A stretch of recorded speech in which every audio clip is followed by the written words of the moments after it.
This is my classic how you tell an adolescent female from an adult woman. Okay? That when adolescent females get their hair cut and it's a bad haircut, they lock themselves in there and they announce to the world, I'm never coming out. Adult women don't do that. We lock ourselves in the house for 2 weeks because we know it'll grow back, okay? So that's how you tell the difference. We understand that this trauma is only temporary. So we don't tell people, cancel my appointments for 2 weeks. We don't say we're never coming back. We're going to come out in 2 weeks, okay? When we get control over this bad haircut here. And it's always forever. I'll hate you forever. And you know it means till dinner time, okay? It means till whatever, till something happens. Fluctuating feelings. Don't understand that feelings are transitory. Don't understand I feel bad and you'll feel better later. Don't have a concept of that. It's not within their kind of time frame. So things go up and down. Lots of things happen. And they don't have, when they're young, a lot of breaks. They feel it. They think they got to do something about it. They don't understand you feel it. Okay, sit with it for a while, think about it. So they don't have anything to stop the feelings and their actions. So and that's why they do things like, that's why they get in fights, that's why they get mad at people, that's why they fly into rages, because they don't have a whole lot of breaks. And what we need to do as they mature is teach them to put some stops between their feelings and their behavior. And early adolescents don't have them. I'm not talking about problem kids. I'm just talking about early adolescents don't have them. Need a lot of help with that. And what do they need? They need us to do external things for them. They need us to be aware of when they're about to lose it and move in and help them with that, as opposed to saying, now you must learn to do this and that. They can learn, but they also need us. Whereas we can expect older adolescents to do a lot of that on their own. Academic functioning, lots of concern about new school systems, lots of things in that process. As they move into huge systems, the rules are changing, the rules are different, there's less adults to kind of give them guidance. Academically, they have a hard time with that. A couple things that you can guarantee that you're going to get from middle school kids is, number one, they're going to really start to question authority, and that's because of their cognitive development. It's very normal. We've talked about that already. The second thing is that kids really at that age are not real mobile, and they tend to really, which is one reason they continue to be dependent on adults. So they tend to really look at school as like one of their primary social outlets. So they tend to like to go there to socialize. They need time in that environment to socialize. When we do school systems, middle school systems, that are really focused more on crowd control than socialization, we have a problem because those kids are not mobile. They can't get around. They need time to visit, to socialize, to exchange phone numbers, to talk. That is really, for a middle school kid, technically, a healthy middle school kid will tell you, I'm going with somebody. And they never see him anywhere. My boyfriend is someone I see at school. That helps them to develop healthy attachments to school, for school to be rewarding for them. When we develop systems in our culture that doesn't allow them time to talk, that doesn't allow them time to visit, that doesn't allow them to make like friendship connections there, we have a problem.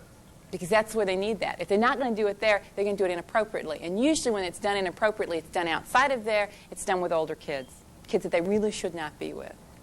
So think about just several things in terms of counseling and therapy. And we were talking during the break, and a very good point, that very often kids don't know how to explain what's going on with them to you, and they're afraid they're going to sound stupid. They don't like to go to AA and NA meetings and talk because they're afraid everyone's looking at them, because that's their narcissism, and they think everybody is going to make fun of them, and they think they're going to sound stupid. So if you get a kid who really doesn't want to talk to you, think about that. If you get a kid who gets kind of belligerent and frustrated, think about that. A lot of times when kids get frustrated, it's because they don't understand what you want from them, or they know what you want, but they can't produce it, or they know what they're thinking, but they can't tell you what they're thinking. Those are very frustrating. So before we end up escalating those types of situations with kids, let's, number one, see if there's another way that we can give them to express themselves. Let's make sure that they understand what we're asking, they're capable of delivering. Let's look at those types of things, alternate forms of expression. And there's lots of ways that they can do that. And what happens is if you're at an impasse, when their language skills can't carry them through, when they just don't understand, and you continue to push them, you get a kid who acts out, because they don't know what else to do. And also keep in mind that for that age group, they're not going to say, particularly in front of a group of other kids, excuse me, I don't understand that. Would you explain that to me in a more developmentally appropriate fashion? You know how we always say kids act stupid? I think kids act smart. I think kids act like they understand a lot of that they don't understand. Oh yeah, got it. When they don't really understand it, because they don't want to look dumb. They don't want to look stupid. Now, let's take a look at young adolescents. Let's take a look at socially and all this stuff we've talked about. I was several years ago walking along a little shopping center by my house. It's a little strip mall. And I was laughing because there was a group of middle school guys at one end of the strip mall and a group of middle school girls at the other end. And I was watching them, and I was really kind of enjoying this. And the guys were like walking around being built bad and cool, and they had something behind their hands. They had water balloons is what they had. And the girls were like walking along going, and they would duck into a store and duck out, duck in, and they kept walking towards each other. And the guys kept saying, we don't have anything behind our back. We're not going to do anything. Come here, we have something to tell you. And the girls were like, tee-hee-hee-hee. So this like takes them about 20 minutes, okay, to get from one end to the other. The girls get close to the guys pull out their water balloons, they pop the girls go, hee-hee-hee-hee, yell, scream, run into the store, the guys laugh, ha, ha, ha, and they walk away. And I go, middle school kids, that's really appropriate. And then I had this thought, I stopped and I go, and those kids are sleeping together. Think about that. I was so disturbed. My husband, I had this, he goes, what's wrong, honey? I'm like, you don't want to know. It just went through my mind. You'll never understand.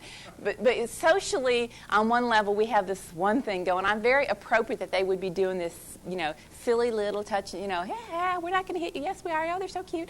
And back and forth. And then be placed in environments where, for whatever reason, they're sexually active with one another. Very scary thought. And the point of that is that we have got to help our kids find better ways to deal with their conflicts about their sexuality. We've got to help them do that because that's very inappropriate. They are not ready. You don't have to have a PhD to know that those kids in that shopping center are not ready to be having sexual relationships with one another.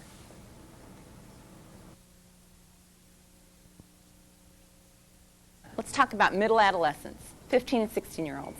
And I don't know how many of your kids that you see that you really think fit into this this kind of framework, but and I'm saying that because probably emotionally many of the kids we see are younger, actually. They may be 15 or 16-year-olds, but they're younger. Cognitive development. Several things happen. One is that they really kind of continue to mature throughout their early adolescence, particularly if they're not doing anything like substance abuse, which creates an environment where they don't mature the way they need to. And they really kind of are able to think more conceptually, think a little bit more abstractly, be a little bit more concerned with kind of cognitive processes. And they're funny because at this age group they kind of develop this concept of thinking about thinking. And they also realize, like, other people are thinking too. And it's kind of a new revelation to them. And then they start to think, what are you thinking about me? Or what are you thinking about what I said? What are you thinking about? And they always, no matter what you're thinking, they're sure it has something to do with them. So they also develop this concept, and it can drive you nuts, where they really get concerned about the big world.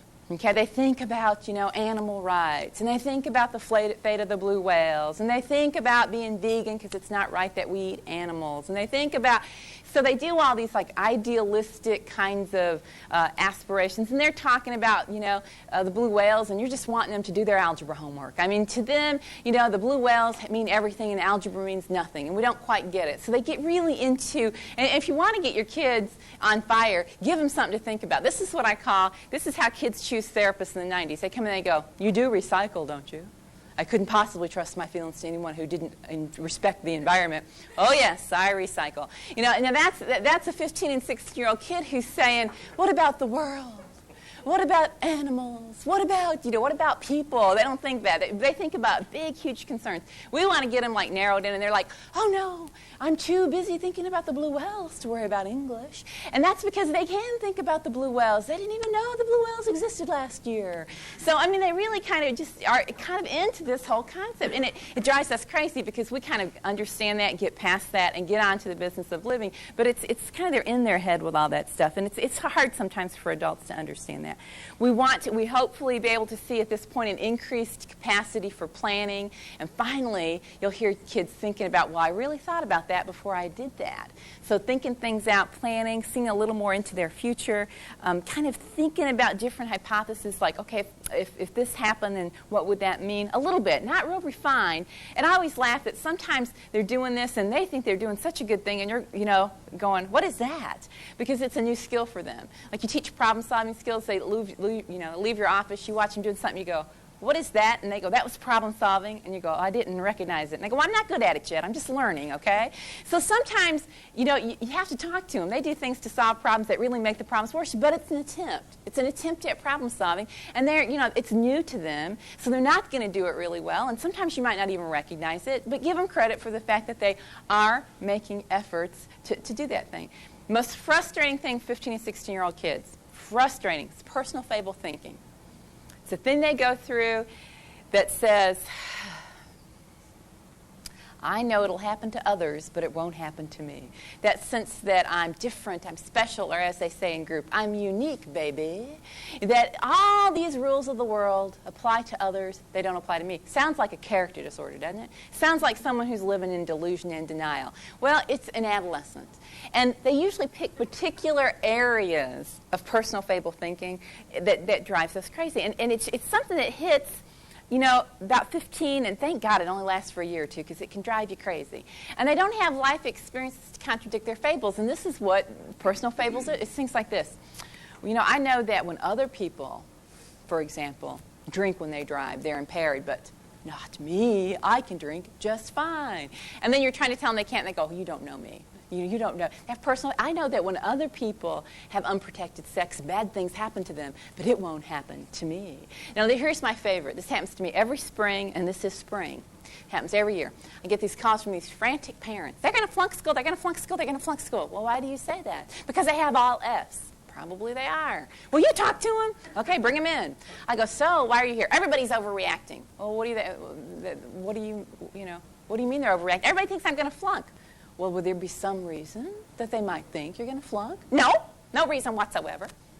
Well, I just talked to your counselor. You got all Fs. So?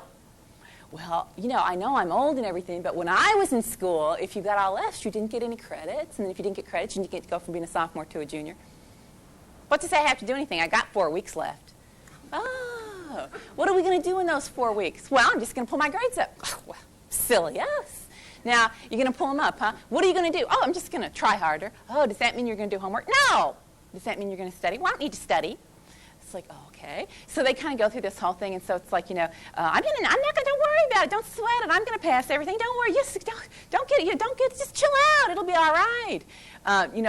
Does it require you to do anything different? I got it under control. Don't worry about it. So then, it comes and goes. It's like 2 days before the end. Have you studied for your finals? Oh, I don't know. Don't worry about it. It'll be okay. I'm good in a crunch. Well, you haven't been so far. I haven't been crunched. I just haven't wanted to do it. I want to do it now, so therefore I'll make better grades. So go through this whole thing. They flunk. I always feel like telling parents, save your money. They're going to flunk because they're not going to believe anything I'm going to say to them. So then, we say, okay. So then summer comes, and then the grades come out. They always call me, you won't believe what happened. I'm like, you flunked. How did you know? Well, I'm so wise. Lesson number 1, Janice is wise. You should listen to her. I have a crystal ball. And they're just like, oh, my gosh, I'm not going to graduate from high school if I continue to fail. What do you know about that? Funny how that happens. Well, I've got to work next year. Good idea. I'm saying it's that personal fable thinking where no matter what you do, you can't impact them. They think it's not going to happen to them. And the only way through that, as frustrating as it is they have to have life experiences that contradict their fables.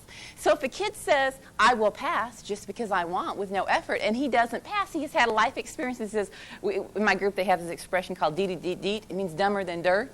So they kind of go, deet-a-deet-deet, I have to study.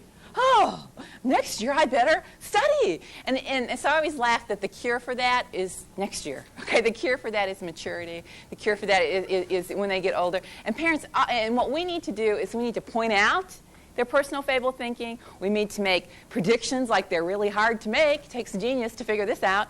And we need to be there to point out when their personal fable thinking is not working. There was some research, I loved it, on adolescent development. It was pretty recent research. And they said, kids don't have that personal fable thinking. So I said, well, how did they figure that out? Well, they asked kids, what happens if you have unprotected sex? You get pregnant. What happens if you do this and that? But they didn't ask the kids this. Do you have unprotected sex? And why? Well, it won't happen to me. It just happens to everybody else. So based on that research, because they didn't ask enough of the right kind of questions, they got from that, well, kids understand that. They do understand the consequences. They can tell their friends the consequences, but they have this concept that it's not going to happen to them. So while they're drinking or using or doing all this stuff, they think it's not going to happen to them. The only thing that changes that is they hopefully live long enough, have enough life experiences that contradict the personal fable thinking, have a caring adult who's there to just point that out to them along the way, so that they'll listen. So they kind of have these aha. And parents are so funny because they're like, it's just like all of a sudden it's clicking. And it's because they've had some life experiences contradict that. It is so frustrating. People want to know what you can do to fast forward through that phase of development. I'm telling you, I do not know. There's no cure for it. I mean, they really have to kind of go through life. Now, our kids, and we'll talk about this at the end, have a problem because if you use substances, you have life experiences that contradict personal fable thinking, but you're so stoned you don't recognize that's what they are. So our kids really continue in that process way beyond their what is developmentally appropriate. But normal development, 15, 16-year-olds, absolutely makes people just crazy. The same thing with language skill developments that constantly their cognitive skills are changing and maturing as a result of that. Their language skills need to grow and change with that. They continue to have a hard time with if there's some kind of delay in that process. I want to talk just a little bit, too. I'm going to talk a little bit about some more things with cognitive development.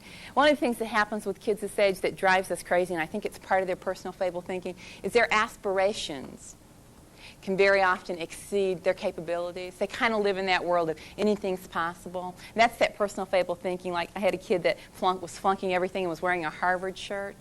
And I'm going, why are you wearing that shirt? Well, I'm going to go there someday.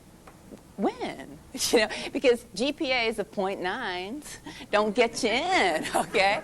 Oh, well, so they kind of have this, I can be anything, I can do anything, I don't need school, I'm going to be a famous artist, I'm going to be, and they kind of have, it makes a basketball player, and it makes adults crazy. It's just normal. I mean, I know that we tend to focus on it on our kids, with our kids, they're crazy aspirations. Very normal. Once again, that's something that they generally kind of outgrow. And also, this is the other thing that just drives us crazy about these kids. They think if they express an ideal, that's the same as living up to it. So if they tell you that this is what I think is right, but I behave in a way that's inconsistent with that, that doesn't mean anything to them. They're like, so what's the point? I know, but I thought it was wrong. And you're going, but sane people behave in a way that's consistent with what they express as to be right. And they're looking at you like, what's your problem? What's your point? They don't get it. They think that if they really believe that something is wrong, okay, and they do it anyway, it doesn't really count because they believe it's wrong. And adults don't look at the world that way. And here, adolescent girls groups, if you do them, you know what I'm talking about. I always think it's funny that we go around group and somebody in my group gets labeled as being promiscuous. And I'm going, well, y'all have all had about the same amount of sexual partners. How come it's bad for her, but it's not bad for you? Well, I knew it was wrong, and I just didn't plan to do it. It just happened. She likes it. She doesn't even know it's wrong. She keeps doing it. And that's why girls don't use birth control. Because they express an ideal of it's wrong to be sexually promiscuous. If I use birth control, that means I'm saying it's right. It's much better to say it's wrong and not be prepared and have it and say, oops, it was just an accident. Things got out of hand. Do you understand what I'm saying? With how you have to understand their little brains, what's going on in there. So that whole concept of if I express something, that's the same as if I follow through. And for us in the adult world, it isn't, but for them it is. We'll do family roles real quickly here. Family roles, overt independence from adults. This is it, folks. They don't want to have anything to do with us. They need to think that they're smarter than we are. And if they like us, girls are the exception. Girls throughout their adolescence like to have adult connections. Guys, on the other hand, could do without. They don't want to talk about their feelings to us. It's really, middle-aged adolescents do groups with them. They love groups. They don't want to talk to you individually. And if they did, they'd never admit it. It's really that overt expression of, I am a person. They've kind of resolved that early kind of dependency need, and they really want to be their own person. They want to have input. They want everybody to know that they're going to make their own types of decisions. This is what they do. They develop boundaries. Boundaries are a pain. We need them to have them. If they don't have them, they're going to be crazy adults. But they're a pain because what they do is they develop boundaries that exclude us. Boundaries like everything's a secret. They can't keep a secret to save their lives, but they want to think everything's a secret. So boundaries that say, I'm going to tell you, but don't you tell those people, don't you tell my parents. Boundaries that say, don't come into my room, don't listen to my phone calls, don't read my journals. all those types of boundaries. And they develop those boundaries, they put up those barriers so they can explore all the stuff they need to explore in their brain. Adolescents at this age tend to explore real extreme things. Adolescent girls in particular explore. If you read their journals, you would go nuts because they just think about the most abstract things that make no sense. They have no plans to act upon them. So what happens is they need that. They need to have, this is my room, this is my phone, this is my drawer. I'll decide if I trust you. I'll decide if I talk to you. I'll decide if I'm going to tell you a secret. I decide if I like you, if I don't like you. They need that. That is a very essential part of development. If they don't have that, they grow up to be adults who'd have no boundaries, and they're just absolutely crazy adults. You can't grow into a functioning adult without boundaries. Now, they might be real concerned about their boundaries and not at all concerned about yours. Here's the problem. We have kids in an environment where we don't give them any boundaries. And it's a challenge. We can't give them as many boundaries as what they would need on the outside, but we in our environments need to allow them to have some boundaries.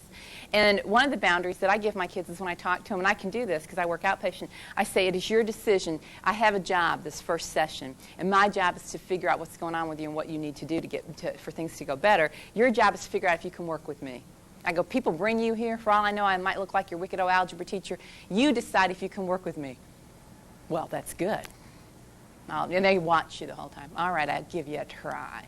But I don't have kids, never have I had kids that I can't work with you, and it's because I tell them they have that choice. They never don't want to work with me, but I say you do have that choice. So we don't give kids, you must talk about this, you must talk about it at these times, you must talk about it to these people, you must do this, this, and this. And they don't have choices, and that's really hard because kids at that age, that is a developmental task. They need to be able to develop boundaries, and they build walls, and behind those walls, they work on developing themselves as separate individuals. Now, I understand that we have challenges. We all have challenges about boundaries. What we need to look at is, are there any boundaries that we can give them? Is there anything we can do in the environments we work in to promote boundary development? How do you know a kid who's been in treatment, they got no boundaries? They go up to some stranger in McDonald's. Hi, I'm Janice. I've been in 5 drug treatment centers. I was sexually abused when I was 4 years old. If they're talking to strangers in McDonald's, it's like, honey, come here. Don't talk to those people about that stuff. It's inappropriate. But where did they get that? They grew up, spent all this time in systems that tore down their boundaries. So what can we do? Can we do anything in our environments? It's challenging, I know, that promotes even a little bit of boundary development, because this is us, okay? We don't let them have boundaries. They keep us out, but they damn well better respect the boundaries we set. And they better respect the boundaries that we have set for other people. Well, you can't have it both ways. Boundary development is mine as well as yours. So what can we do in our environments through that challenge to help them with their boundary development? They do it at home. I'll decide who's going to hug me and who's not going to hug me. I'll decide, what I'm going to tell my mom and what I'm not going to tell my mom in terms of my personal life, et cetera, et cetera. When they come to our environments, they do it with us. And they just tend to, it's all part of practice in leaving home. It's all part of all that stuff. And they do overtly rebel against limits, and they do this, and it drives us crazy, but they still want limits. And this is typical. I know you've had it happen in your environment. You have a kid who just comes to you and he says, you got to do something. This place is out of control. These kids are running the joint. So you go, yes, you're right. So you go up to the kids and you go, we're going to have a few changes around here. And we're going to have some rules, and we're going to take control back of this joint. And the kid who was in your office whining goes, you can't do that. You're not the boss of us. And that's how they are.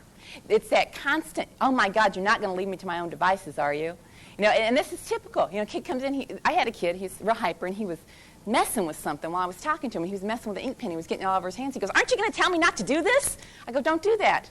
You can't tell me not to do this. So I go, do it.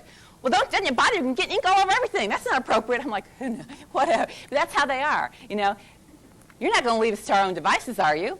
No, we're going to protect you. You can't protect. You can't stop us. We'll do it if we want to do it. And that's the paradox of adolescence, that you can't win. If you try and please them, you can't win. You just have to be comfortable with limit setting. And they do that with their families, and their parents go absolutely nuts that if you don't set enough limits, they give you a hard time. If they think you're setting too many, they give you a hard time. It's all part of that separation process that feeds into their family dynamics at that particular point of life.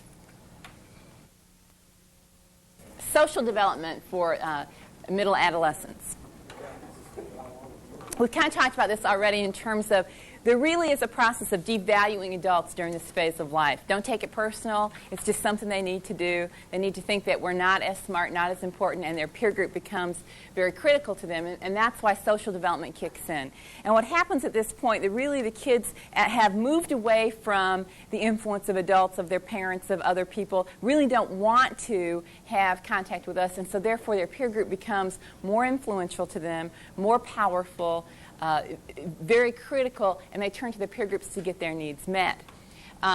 We know this. We know that the kind of peer group they end up with dictates how well they're going to do or not do. We know that. We know that kids just tend to, at that point, focus on expanding their peer group. They get into like a little niche or a little subculture that fits and they expand their peer group. This is a problem that we really need to think about developmentally. They also, at this point, start to develop relationships that are a little more solid and a little more long-lasting than they do in early adolescence. Throughout middle school, relationships change. Once they enter high school, relationships tend to have some longevity. Now, as adults, we know that our kids are hanging out with kids that they probably shouldn't be with, so we say things to them like, why don't you change your group of friends? Now, that's like saying to them, we act like them picking friends is like going to the supermarket, picking this orange and that apple. That when we say that to kids, that's inconceivable to them. Kids cannot go into an environment and say, gee, I like that guy, I'm going to be this person's friend. So when we say things to kids like, what you need to do is change your friends, we really need to evaluate what we're asking them to do. That the idea of being friendless, being alone, being without a group, it's it's terrifying. It's inconceivable. They can't imagine that you would want them to do it, and particularly if our expectation is you're going to drop everybody that you know and start over. First of all, it takes an incredible amount of social skills to do that. Have you tried it lately? I mean, it takes an incredible amount of social skills to do that. Our kids don't always have those kind of social skills. What kids do when they change their peer group is they expand their peer group. Normal kids don't really drop their friends and make new friends. They meet new friends, they move towards their new friends away from their old friends. So when we say to kids you need to change your peer group, what we need to ask them to do is to expand their network. Do what kids do naturally. Expand their network, meet some new people, incorporate those people into their old network, and make that movement that way. So the idea that they're going to go out and never talk to anybody they ever talked to before. The other thing that we need to do is we need to say to them, is there anybody in that peer group who will be a support system for you? That is okay for you to hang, that we can say it's going to be all right for you to hang around with. That even if, for example, they're using friends, they're also friends who care about you, who won't use around you, who will encourage you not to use. That's much more realistic than telling a kid, and I don't even know why we say it because I don't ever do it. Go out, don't ever talk to any of your old friends, make all new friends. And my kids, they say, you just can't be going around high school saying, gee, I think I'm going to hang out with the football players because they've been hanging out together for 3 years and they have not been hanging out with me. And even if I did want to hang out with them, their moms won't let me go to their house. So we really need to get realistic that how it is that kids change friends is to expand their network. Our job, help them expand their network. If they're really successful, they'll move gradually away from old friends and continue to expand their networks out. So that whole concept of peers, to be without peers, to be without a peer group, is absolutely the worst thing. The worst thing you can do with kids is confront their peer group as a bunch of losers. Because if you say that their friends are nothing but a bunch of losers and drug addicts who don't care about them, that is a direct attack on that kid. Because that may be true, and that kid may know that's true, but you know what? That's all that kid's got. And if you're saying all you got's a bunch of losers who don't care about you, you think that you're going to get some cooperation from the kid, or you think the kid's going to resist you? My hunch is the kid's going to resist you. So I never talk badly about peer groups. Never talk badly about peer groups, because all I'm going to do is get into a big, huge power struggle with the friend about the kids about their peer group. I do just the opposite. I talk to those kids about how much their peer groups much like them, and because they like them so much, surely they're going to be real sad to let them go, because if you were my friend and you wanted to drop me, I'd feel sad about that. And then they'll start telling you their fears about their friends. And then they'll start telling you what they know they need to do. But if you attack their peer group, and that is a normal adolescent behavior, that devaluing adults and hanging on to that peer group as being so very, very critical for them. A lot of preoccupation with finding a peer group, acceptance with that group, feeling important in that group, developing more than just casual relationships, developing people they think they can really talk to or feel comfortable with, people that they know will be there more over a long haul with them. Now, one of the good things about kids at this age is independent judgment does emerge, which basically means if you look at a group of middle school kids at McDonald's and someone's acting like a jerk, what will the other kids say to them? What will they say? You're acting like a jerk. Sit down, shut up. You're embarrassing us. Whereas early adolescents won't do that. Middle adolescents, it's very appropriate in this time frame to expect them to confront one another.